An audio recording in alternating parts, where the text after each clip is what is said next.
everybody, it's Janine Rogan here, and today we're going to be talking about something that is on the top of everyone's mind, which is taxes.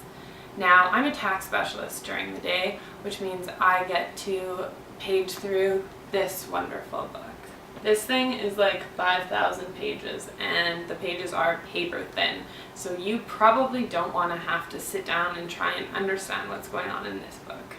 Instead, I'm going to walk you through some quick tax tips to help make this tax season even more manageable.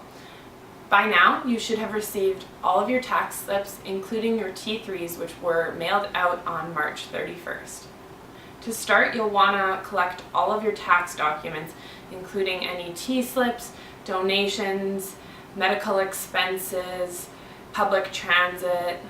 Anything that you think you might be able to deduct for tax is worth looking into. My first tip is, if you don't have access to CRA online, now is the time to get it. A lot of employers and financial institutions are using this service to upload your slips directly to the website, so you may not even get a paper copy. This service is great for filing your tax return quickly, receiving your refund even faster. As well, you'll be able to see if there are any tax slips that you're missing from your return. When you're filing, you'll want to use a free program available online, such as TurboTax, H&R Block, or SimpleTax. All of these programs offer free options for individuals to file their tax return. I get a lot of questions about filing as common law.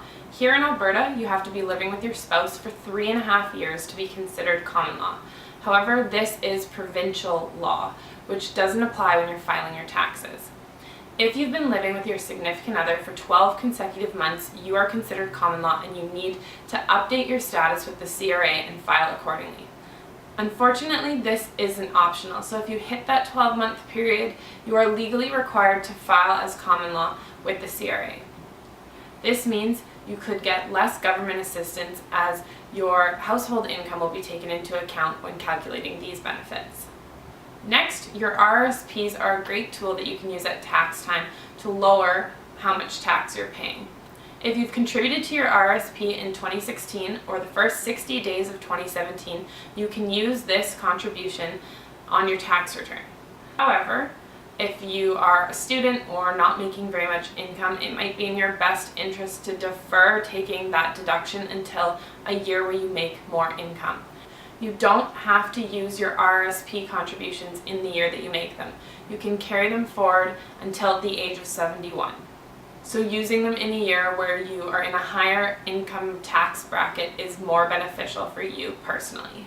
Like I said earlier, transit or bus passes can be used to calculate a tax credit in 2016. This is the last year that this tax credit will be available, so make sure that you collect those receipts and include them on your tax return.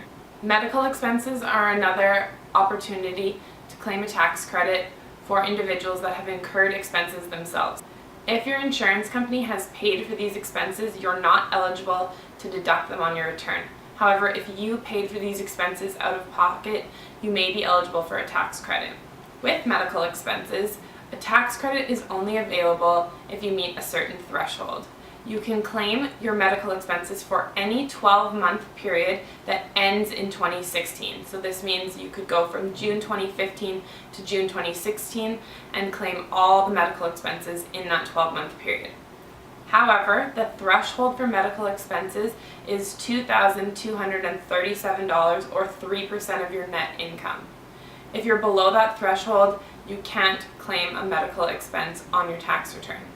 This means it's in the best interest of the lower income spouse to claim medical expenses, as their threshold will be lower for the year.